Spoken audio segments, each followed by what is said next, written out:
नमः शिवाय। प्रेम से बोलिए भगवान भोलेनाथ की जय। माता पार्वती की जय। सर्व देवी देवताओं की जय हो। प्रिय भक्तों, आज सोमवार के दिन हम सब सुनेंगे भगवान भोलेनाथ की संपूर्ण व्रत कथा। सोमवार के व्रत को लेकर मान्यता है, इस व्रत को करने से भगवान भोलेनाथ शिव अपने भक्तों की मुराद जल्दी पूर्ण करते हैं और सोमवार का दिन भगवान भोलेनाथ को समर्पित है। इसीलिए इस दिन यदि आप सोमवार के व्रत कर रहे हैं तो आपको व्रत कथा अवश्य पढ़ना अथवा सुननी चाहिए, क्योंकि इस कथा के बिना आपका व्रत अधूरा माना जाता है। देवों के देव महादेव बहुत ही भोले भाले माने जाते हैं, इसीलिए उनका एक नाम भोलेनाथ भी है। पौराणिक मान्यता के अनुसार भगवान शंकर को प्रसन्न करने के लिए किसी भी तरह के खास विशेष पूजन की आवश्यकता नहीं होती है, क्योंकि कहा जाता है वह तो भोले भाले है और भक्त के मन की क्षणिक मात्र की भक्ति से भी वह प्रसन्न हो जाते हैं।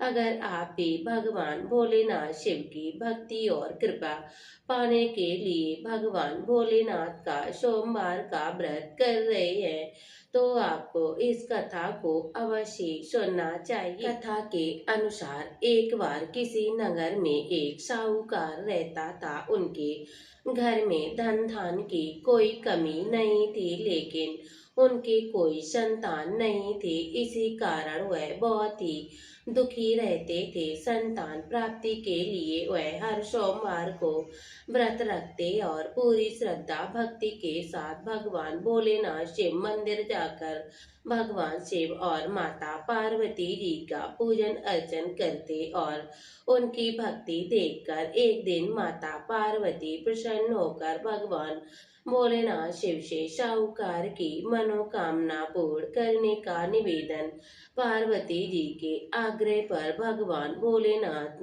ने कहा, हे पार्वती, ये संसार में हर प्राणी को उनके कर्मों का फल मिलता ही है और उनके भाग्य में जो लिखा होता है उसे तो उन्हें भोगना ही पड़ता है। लेकिन माता पार्वती ने साहूकार की भक्ति देखकर उनकी मनोकामना पूर्ण करने की इच्छा व्यक्त की। माता पार्वती के आग्रह पर भगवान भोलेनाथ शिव ने साहूकार को पुत्र प्राप्ति का वरदान तो दे दिया, लेकिन उन्होंने बतलाया ये बालक सिर्फ 12 वर्ष तक ही जीवित रहे। माता पार्वती और भगवान भोलेनाथ शिव की बातचीत को साहूकार सुन रहा था, इसीलिए उसे ना तो इस बात की कोई खुशी हुई और ना ही कुछ दुख हुआ। वह पहले की भांति भगवान भोलेनाथ शिव की पूजन अर्चन करता रहा। कुछ समय के बाद साहूकार की पत्नी ने एक पुत्र को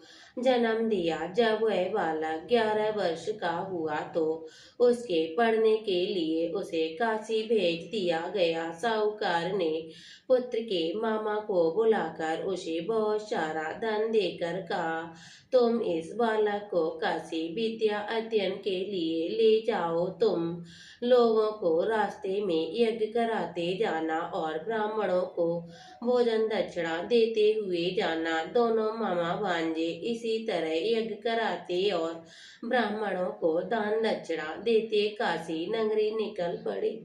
इसी दौरान रात्र में एक नगर पड़ा, जहाँ नगर की राजा की कन्या का विवाह था, लेकिन जिस राजकुमार से उसका विवाह होने वाला था वह एक आंख से काना था। राजकुमार के पिता ने अपने पुत्र को काना होने की बात को छुपाने के लिए सोचा, क्यों न उसे साहूकार के पुत्र को ही दूल्हा बनाकर राजकुमारी से विवाह करा दूं और विवाह के बाद इसको धन देकर विदा कर देंगे और राजकुमारी को अपने घर ले जाऊंगा।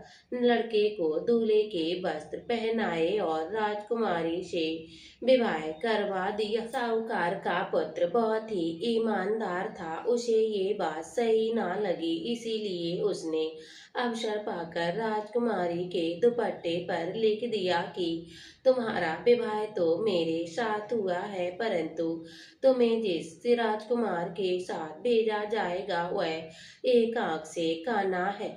तो काशी पढ़ने जा रहा हूँ। जब राजकुमारी ने चुनरी पर लिखी बातें पढ़ी तो उसे अपने माता पिता को ये बात बतलाई। तभी राजा ने अपनी पुत्री को विदा नहीं किया। फिर बारात वापस चली गई। दूसरी ओर साहूकार का लड़का और उसका मामा काशी पहुंच गए, जहां उन्होंने यज्ञ किया। और जिस दिन लड़का 12 साल का हुआ उस दिन भी यज्ञ का आयोजन था। लड़के ने मामा से कहा, आज मेरी तबीयत कुछ ठीक नहीं है। मामा ने कहा, तुम अंदर जाकर आराम कर लो।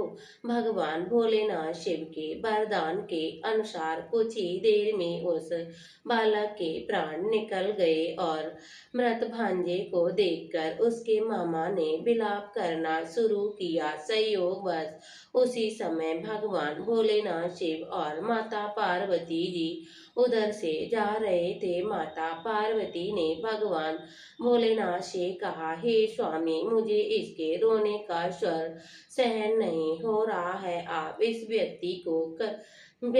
व्यक्ति के कष्ट को दूर अवश्य करें। आप तो भोलेनाथ हैं और भक्तों की मुराद को पूर्ण करते हैं। इस बालक को जीवन दान दें। इस शिव जी इस मृत बालक के समीप गए तो बोले, ये तो उसी साहूकार का पुत्र है जिसे मैंने 12 वर्ष की आयु का वरदान दिया था। अब इसकी आयु पूर्ण हो चुकी है। लेकिन मात विभोर से माता पार्वती ने कहा, हे महादेव, आप इस बालक को और आयु देने की कृपा करें, अन्यथा इसके वियोग में इसके माता पिता भी तड़प तड़प कर अपनी जान दे देंगे।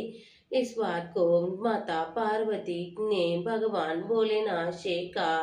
भगवान भोलेनाथ शिव की कृपा से उसके वह बालक जीवित हो गया। शिक्षा पूरी करके मामा भांजे दोनों एक साथ अपने नगर की ओर वापस चल दिए। दोनों चलते हुए उसी नगर में जा पहुंचे जहां उसका विवाह हुआ था। उस नगर में उन्होंने यज्ञ का आयोजन कर रखा था। उस लड़के के ससुर ने उसे पहचान लिया और महल में ले जाकर उसकी खातिरदारी की और अपनी पुत्री को विदा कर दिया। इधर साहूकार और उसकी पत्नी भूखे प्यासे रहकर बेटे की प्रतीक्षा कर रहे थे। उन्होंने प्रण कर रखा कि यदि उनके बेटे की मृत्यु का समाचार मिला तो वह अपने प्राण त्याग देंगे। परंतु बेटे को जीवित होने का समाचार पाकर वह बेहद प्रसन्न हुए। उसी रात भगवान भोलेनाथ शिव ने साहूकार के स्वप्न में आकर कहा, हे सृष्टि, मैंने तेरे